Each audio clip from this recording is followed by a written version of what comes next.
वज़ीर क़ानून आज़म नज़ीर तारड़ ने गुफ्तगू करते हुए कहा है कि चीफ जस्टिस पाकिस्तान से मेरी और अटॉर्नी जनरल की मुलाकात हुई है। चीफ जस्टिस ने साफ अल्फाज में कहा था कि तौसीक़ की ख्वाहिशमंद नहीं। चीफ जस्टिस काज़ी फ़ाइज़ ईसा का इस हवाले से मौक़िफ़ वाज़ेह है। चीफ जस्टिस एक बाइज़्ज़त शख्सियत हैं, इस बारे में बात छोड़ देनी चाहिए। उन्होंने कहा कि अब मीडिया और दीगर प्लेटफार्म्स पर इस किस्म की बातें नहीं होनी चाहिए। वफाकी वज़ीर क़ानून आज़म नज़ीर तारड़ की अहम गुफ्तगू सामने आई है, जिसमें उन्होंने कहा है कि चीफ जस्टिस पाकिस्तान से मेरी और अटॉर्नी जनरल की मुलाकात हुई है। चीफ जस्टिस ने साफ अल्फाज में कहा कि तौसीक़ के ख्वाहिशमंद नहीं है। चीफ जस्टिस काज़ी फ़ाइज़ ईसा का इस हवाले से मौक़िफ़ भी वाज़ेह है। चीफ जस्टिस एक बाइज़्ज़त शख्सियत हैं, इस बारे में बात करनी छोड़ देनी चाहिए। वफाकी वज़ीर क़ानून आज़म नज़ीर तारड़ ने कहा कि अब मीडिया और दीगर प्लेटफार्म्स इस किस्म की बातें नहीं होनी चाहिए।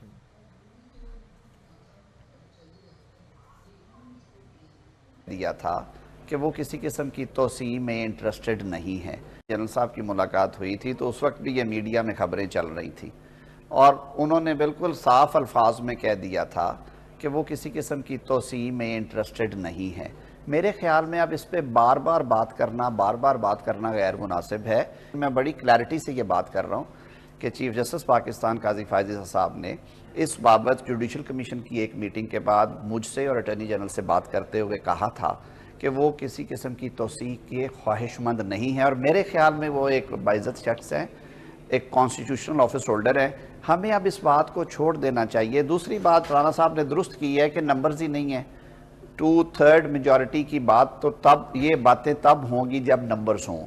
मैं बड़ी क्लैरिटी से ये बात कर रहा हूँ कि चीफ जस्टिस पाकिस्तान काज़ी फ़ाइज़ ईसा साहब ने इस बाबत जुडिशल कमीशन की एक मीटिंग के बाद मुझसे और अटॉर्नी जनरल से बात करते हुए कहा था कि वो किसी किस्म की तौसीक़ के ख्वाहिशमंद नहीं है और मेरे ख्याल में वो एक बाइज़्ज़त शख्स है, एक कॉन्स्टिट्यूशनल ऑफिस होल्डर है। हमें अब इस बात को छोड़ देना चाहिए। दूसरी बात राना साहब ने दुरुस्त की है कि नंबर्स ही नहीं है। 2/3 मेजॉरिटी की बात तो तब ये बातें तब होंगी जब नंबर्स हों।